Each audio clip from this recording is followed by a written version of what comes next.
see you everyone in this morning. The weather is very nice. The pleasant weather. There is no hot temperature. అంటే ఏం లేదు కదా, చల్లగా బాగుంది. అయితే నేను ఎక్స్పెక్ట్ చేసినంత మంది ఇంకా రాలేదు. నేను ఒక 300 మెంబర్స్ అయినా వస్తారు అనుకున్నాను. ఒకవేళ లేట్గా వస్తారేమో.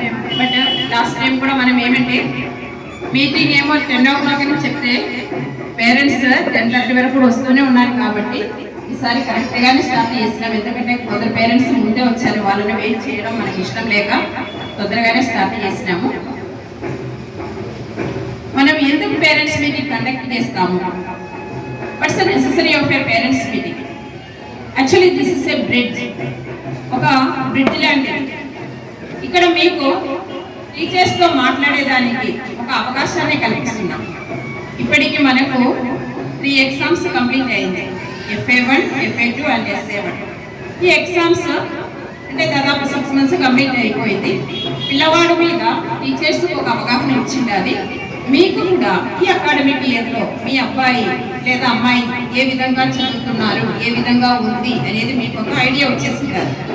ఇప్పుడు పేరెంట్ టీచర్స్ ఇద్దరు మధ్యలో మాట్లాడితే అర్థమవుతుంది పిల్లవాడి పరిస్థితి ఏముంది, లాస్ట్ ఇయర్ కానీ ఇంప్రూవ్మెంట్ ఉందా లేదా మార్క్స్ తగ్గుతా ఉందా, అందుకు మించి డిసిప్లిన్ ఎలా ఉంటుంది. అంటే 1 yearలో వాడి ఏజ్ కూడా 1 year పెరిగింది కదా. సో ఇయర్కు పిల్లల బిహేవియర్లో కూడా చేంజ్ వస్తుంది. సో ఇట్లాంటి విషయాలన్నీ మనకి డిస్కషన్ చేసుకుంటే దాని our school established in the year 2007 June. I joined in the school 2008. I was an in charge of the school till 2014. From 2014 onwards, I am working as the principal of the school. I am MBA but 27 years నుంచి ఆంధ్రాలో ఉంది. ఆంధ్రా నుంచి తెలుగమ్మాయిగా ఇంగ్లీష్లో చెప్తే అందరి parents అర్థం చేసుకోవాలి. So మన ఇద్దరికి బాగా వచ్చిన లాంగ్వేజ్ ఏమంటే తెలుగు. దాంట్లో ఏదైనా మిస్టేక్ ఉంటే దయచేసి క్షమించండి, ఎందుకంటే చిన్న మిస్టేక్స్ రావచ్చు. Okay, let us discuss about our 10th class result. మనం స్కూల్ పెట్టి 19 years అయింది. 17th batch is going to appear the SSC examination 2026. ఇప్పుడు జరగబోయేది 17th batch 10th class.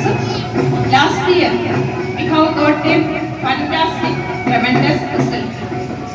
Amrutnagar, Korapadu ఇలాంటి ఏరియాస్లో నుంచి వచ్చే పిల్లలు, ఎక్కువ ఎడ్యుకేటెడ్ పేరెంట్స్ కూడా మాకు తక్కువనే. ఎంతసేపు అయినా స్కూల్లోనే చదివించి మా కష్టాలతో పిల్లల్ని ఇక్కడే చదివించి వచ్చిన రిజల్ట్ అనే మాట. సో ఈ రిజల్ట్ హ్యాపీ అని అడిగితే ఇందాక సార్ చెప్పినట్టుగా నేను అంత తొందరగా సాటిస్ఫై కాదు. కాబట్టి 590 పైన తెచ్చుకోవాలని ఈసారి టీచర్స్కి ఇచ్చిన టార్గెట్. లాస్ట్ ఇయర్ కూడా చెప్పినాం. బట్ లాస్ట్ ఇయర్ బ్యాచ్ అనేది ఇయర్ బ్యాచ్ అనేది 5th 6th క్లాస్లో ఉన్నారు వాళ్ళు కరోనా టైంలో. అప్పుడు మనకి ఏమైందంటే కొంత బాగా చదివే పిల్లలు కోఆపరేటివ్ స్కూల్స్లోకి వెళ్ళడం, కొంత పేదవాళ్ళు గవర్నమెంట్ స్కూల్లోకి మాత్రం ఇలాంటి